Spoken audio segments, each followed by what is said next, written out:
Hello and good day. Welcome to the Super Good Camping Podcast. My name is Pamela. I'm Tim. And we are from supergoodcamping.com. We're here because we're on a mission to inspire other people to get outside and enjoy camping adventures such as we have as a family. Today's guests are outdoor adventurers that prefer wilderness trips off the beaten path, like way off, float plane level sometimes. They love being out there, whether it's minus 20 degrees or plus 30 degrees, paddling and fishing, especially when they can convince friends to join them. Seems to be their favorite pastime. But they're also fans of dragging a toboggan of gear into the woods in the middle of the winter to do some hot tenting. Please welcome Eric and Hillary from Tailwinds North. Yay, welcome. Yay. Hello, everybody. Hello. Thanks for coming out. Thanks for having us. We're excited. Yeah, this feels like it's been a while coming. Adventure people are always busy doing things like outdoor shows and stuff like that, or out adventuring. So it's like, I don't have a signal. Sorry. Well, now the stars have aligned and we can meet. So we're happy to be here. And we're glad you were able to find some time for us.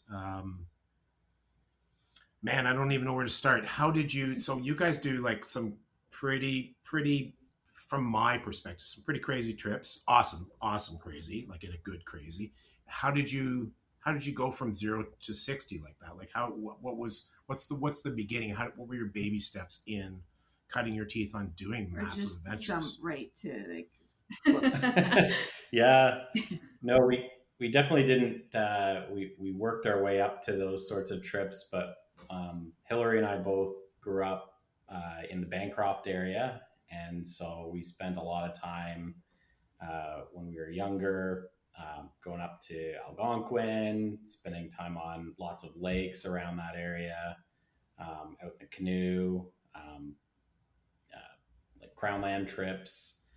And we still do lots of those trips as whenever we can. And about 10 years ago, I think it was 10 years this year actually, my sister sent a message to us and said, "Hey, what do you think about paddling the Yukon River this summer for a couple of weeks?"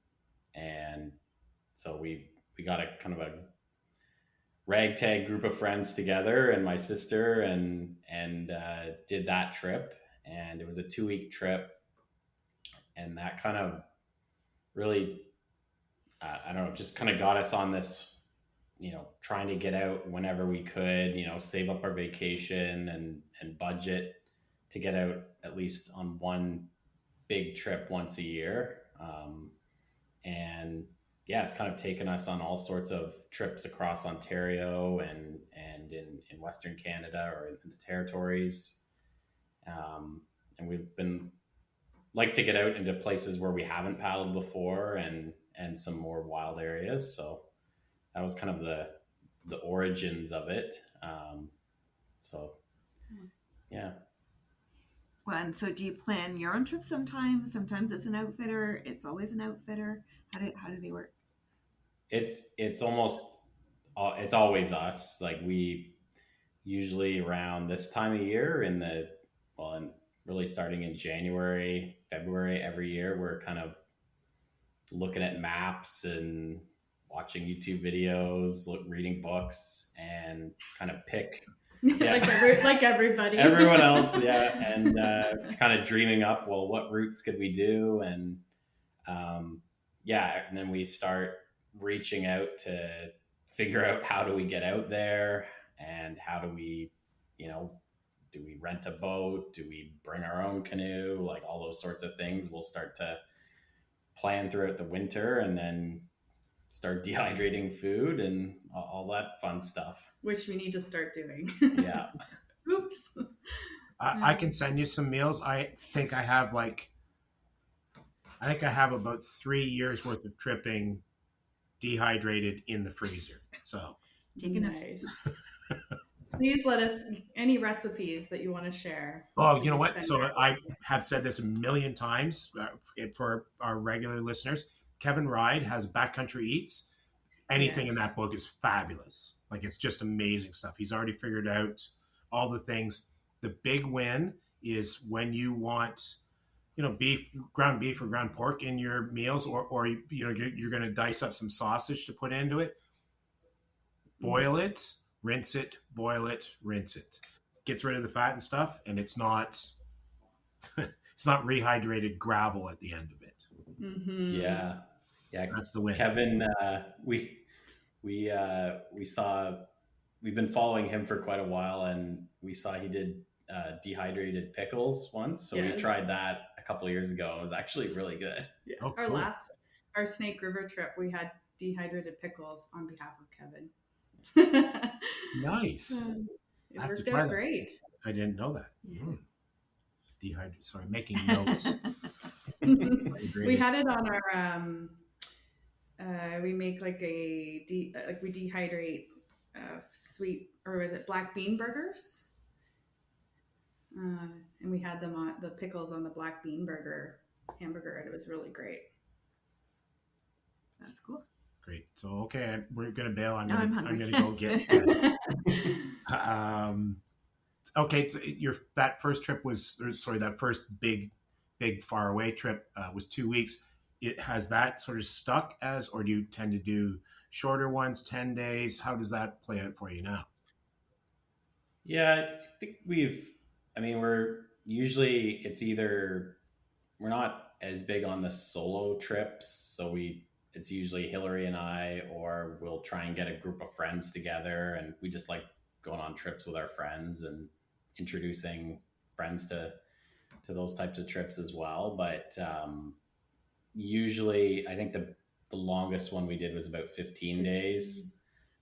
But usually we try and keep it like 11 to 15 days. I find once you get out on one of those longer trips, you really start to kind of disconnect, and but we're obviously limited with vacation and everyone's schedules and things like that. Otherwise, I'd love to get out on a 30-day trip, but I don't.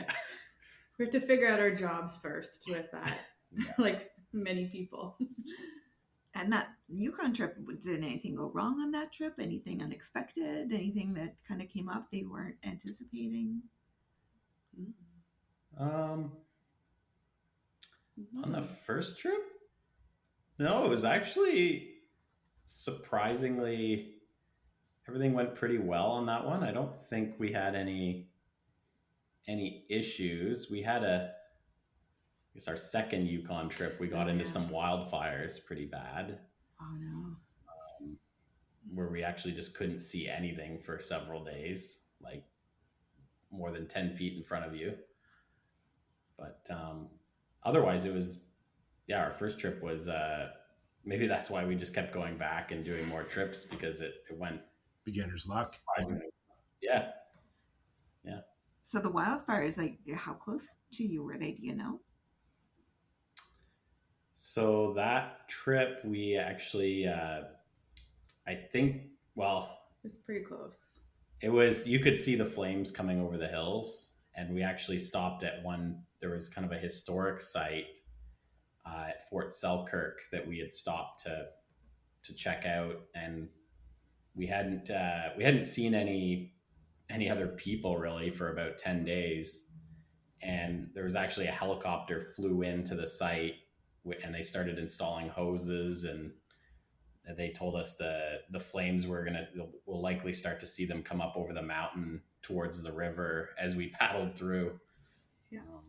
But we didn't end up, we saw it, but we ended up kind of just paddling past it. But it was kind of scary. It was like, I was going to say, there'd definitely be some pucker factor there. They didn't evacuate you out, though. They didn't recommend. I went up to the firefighter when they were setting up their hoses, and it was just in precaution because they were trying to protect Fort Selkirk, which is an old Hudson Bay trading post, and it still to this day has amazing, it's like a museum. So it has all the original cabins.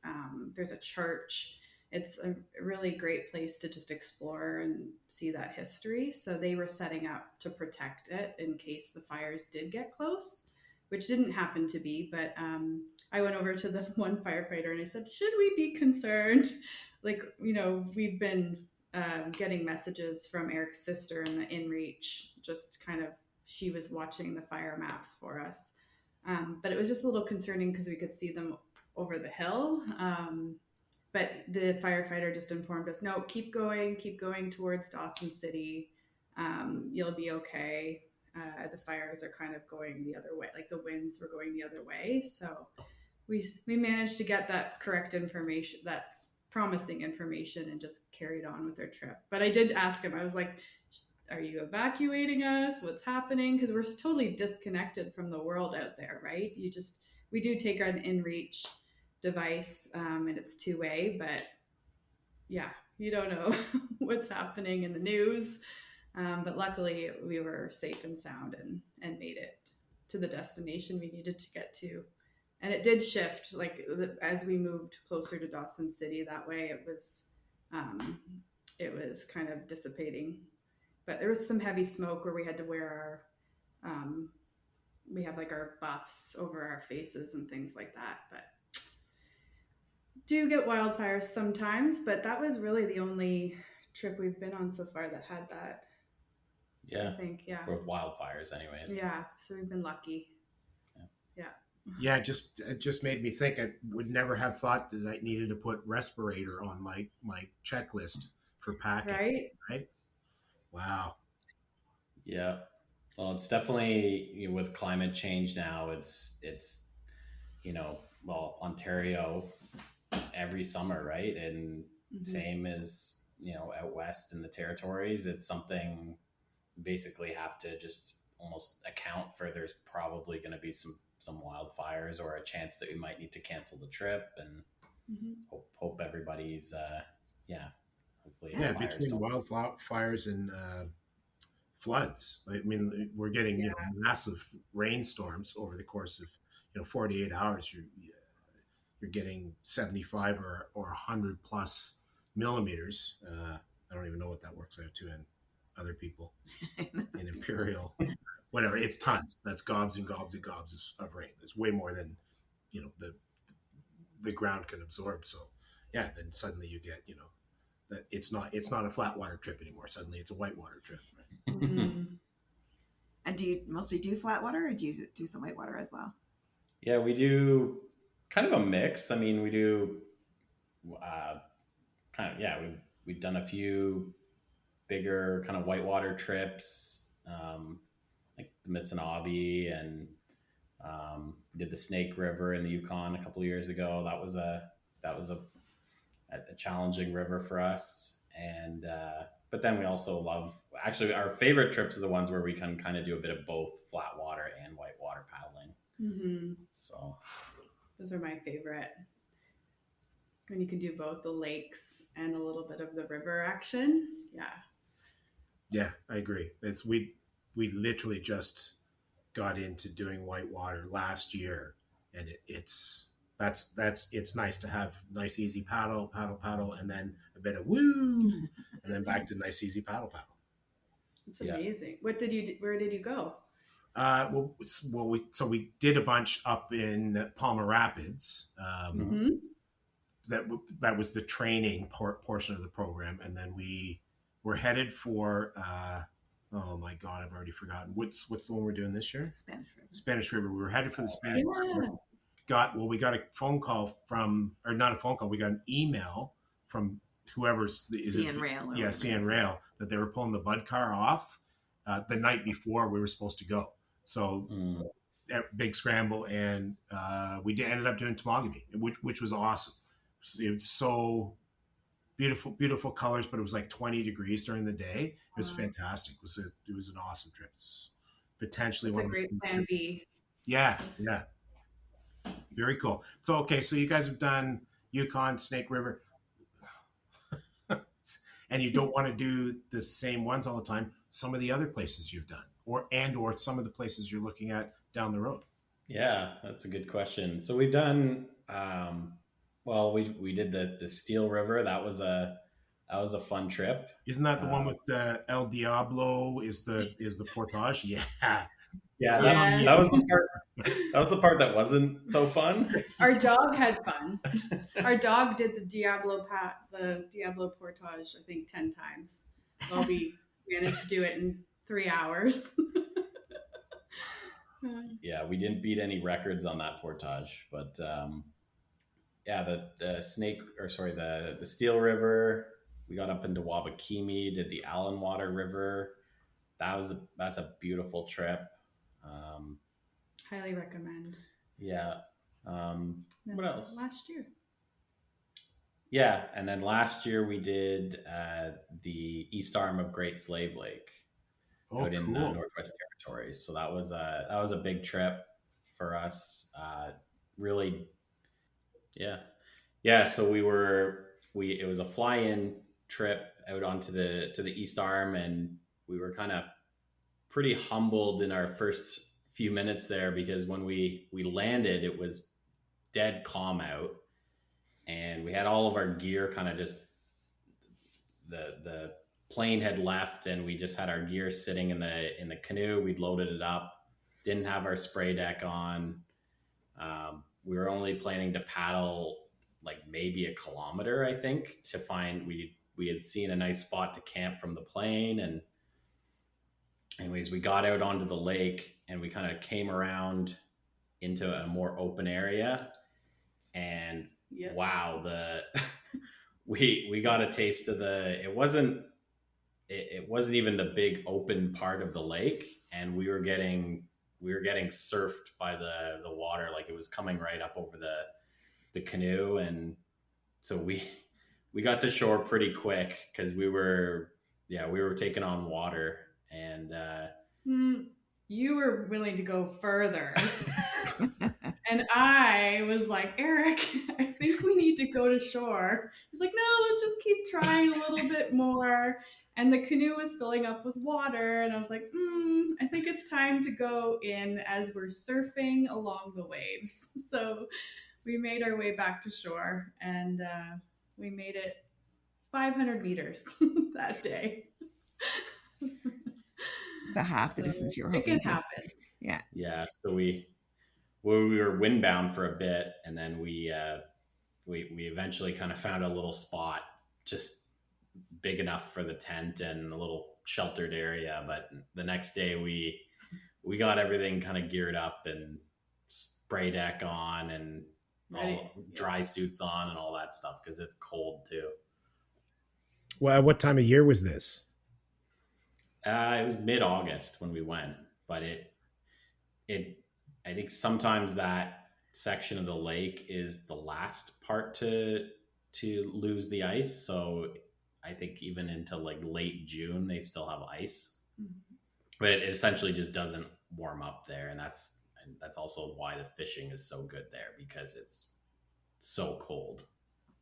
So what kind of fish are you getting there, and what ones did you actually get out of it?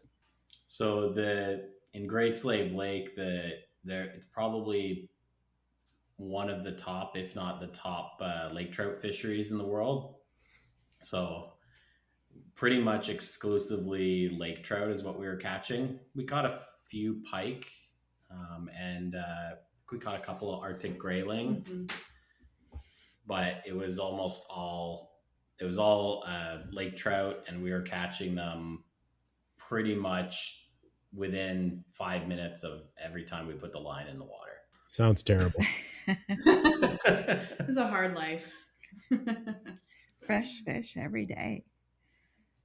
So good. Wishful thinking. Do you, sorry, because I plan to catch 0, so I packed the amount of food plus a few extra meals. Do you actually factor in the catching fresh, and therefore you don't take as much, or do you just bring more food back with you? Yeah, we like, I'm the meal planner usually, so we pack enough in case we do not catch fish. And plus we'll do a couple emergency meals on top of that, just because Get wind the dynamic of flying in, flying out, you could, airplanes they need to see, like the bush planes need to visualize where they're going. So sometimes you can get a couple days in between departure and arrival, like getting back. So we Yep. always bring extra, but we ate a lot of fish. Just so we did take a couple meals back and just reuse them in our other trips. It was no biggie. Yeah. So do you take your dog with you on all these trips? I wish we don't, but because actually she's named after Dawson City in the Yukon, so we will have to get her there one day, maybe drive across. But I just can't bring myself to put her on the plane just to have her on our trip. But so she's safe and sound with a family member while we go on these trips. But the ones in Ontario, she loves it. She'll go with us, and she's great in the canoe. We've had her in the canoe since she's 10 weeks, so she just loves it. Yeah, she's sits there and enjoys it and doesn't really move and hops in, hops out when we tell her to. So we love that. But love to take her on a trip way up north in the territories or Yukon, but that will be maybe a driving trip one day. Yeah. That's a long drive. Maybe when we retire, have the time. Yeah, that's going to happen soon. Not. Gotta buy a lottery ticket. Or win the lottery. Not If we until, win the lottery, there'll be signs. but you have to wait till I win because I need mine for retirement. Then you can win all you want. Cool. So what's your connection with up north adventures? Because that's where we see you all the time, or at least that's where I see you all the time. Is at the booths at the outdoor adventure shows. Yeah. So we've done quite a few trips out in the Yukon over the years, and a few years ago, we did some little bit of film work for them and doing some promotional work for them, and then we started helping them out with their at the trade shows. I mean, it's a long ways to come over from the Yukon, and so we like to help out. And we've done quite so many trips in the Yukon that we know a fair bit about many of the routes that they serve. And they're great company. And Mark, the owner, he's got a lot of knowledge about paddling out there. So, and we have a lot of fun at the shows as well. Just really anything where we can talk canoe trips with people's pretty fun day to us. So, yeah. Yeah, and Mark's been he's been the outfitter there for over 35 years. So he is our go-to for all our tripping out in that area. Very knowledgeable, and he has great staff. The boats are all top notch, and same with all the equipment. So we just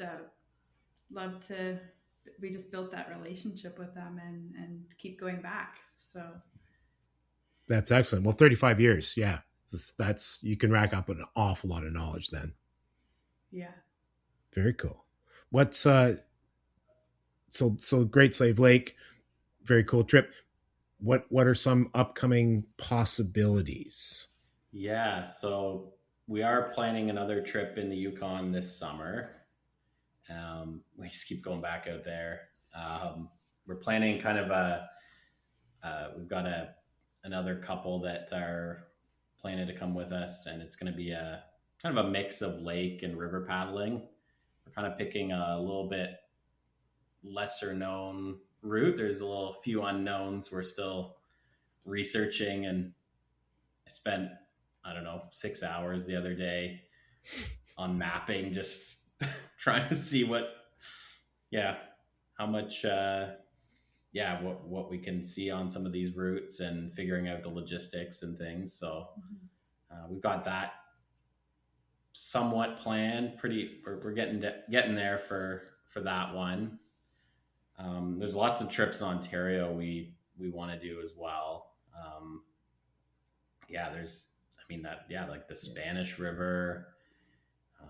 Like to get up onto another one of the rivers heading up into James Bay again. That was one of our first whitewater trips was on the Missinaibi River. And so we'd love to get out on maybe another one of the rivers up that way, and love to get back to Wabakimi. There's so many. Yeah, I know. We're spoiled here. We really are. Yeah. Yeah, I know. 649. If it pays out, maybe on Saturday, then I could start to actually, knock them off the bucket list. Like it's a list that's very, very long. Yeah, it's really the time is the hardest thing, right? Just finding, even just to get to Northern Ontario takes a good day at least to drive up to Thunder Bay, and so that's usually the limiting factor, is like how much time do we have to squeeze in as many trips as we can. I'm sure everyone's feeling the same thing. Yeah, it is. It is a bit of an obstacle. I mean, obstacle. Honestly, I feel like we're somewhat blessed to have all of that here, as close as it is to us. But yeah, you're right. Like it's a 17-hour drive, even with two people, and then you guys, you're talking about 11 to 15 day trips, and I totally get it. I mean, we tend to sweet spot with our eldest son and I is around 8 days, just because, you know, life responsibilities and stuff, whether it's work or whatever, but you're not really starting to get that chill vibe until maybe day 3, right? Yeah, So you're really only getting 4 or 5 days of it, and you're starting even as you're ending the trip, you're already starting. You can feel my shoulders starting to tense up and stuff, because I'm going back into that wonderful Toronto traffic. 6:49. Come on. Agreed. Sorry, go ahead, Hillary. No, go ahead. Okay. When you're looking at your maps, finding Danny for maps, do you do stuff like use, Google satellite images and stuff to look at maybe more recent pictures of, dams or portages that you're going to try to work your way through? Yeah. So a lot of the time, like, most trips I'll use like a Cal Topo, if you've used that before, with the satellite images, and then kind of flip between any of the other mapping that's available on that. There's a bunch of other software you can use, but yeah, and usually I'll start actually with Google Earth and just look. So even for Crownland camping, just try and find lakes that don't have buildings on them, and then start looking into, like, in Ontario, some of the public mapping has different, more detailed images that you can find than what Google has on it. So yep, found that really helpful too. Yeah, and then we'll start then you can even start, like, some of them have tools where you can start mapping out your actual route and marking out portages and getting the distance. Yeah, figuring out how long those portages are, and looking at even it's helpful even where there's no like trip reports or minimal trip reports available online. You can even see, okay, what time of year was this image taken, and sometimes you can even see, okay, there's rapids on these sections, and you can start to mark those out, and kind of help supplement some of the topographic mapping as well. Cool. That's a skill that would take a while to learn. I mean, for me, most of the places I camp, I just maps by Jeff, right? Yeah. Easy peasy. He's already done all the work for me. So Mm-hmm. Yeah. Yeah, it's great. Yeah. Got lots of Jeff's maps here too. I have all of his maps. I have a bit of a map issue. It's an addiction. It's not certifiable. I checked. All right, that's it for us for today. Thank you so much to Eric and Hillary from Tailwinds North. Please do check them out, like and subscribe on YouTube, and follow them on Instagram. And while you're there, do the same for us. And if you want to reach out to us anytime, we are at hi@supergoodcamping.com. That's hi@supergoodcamping.com. And we will talk to you again soon. Bye. Bye. Thank you.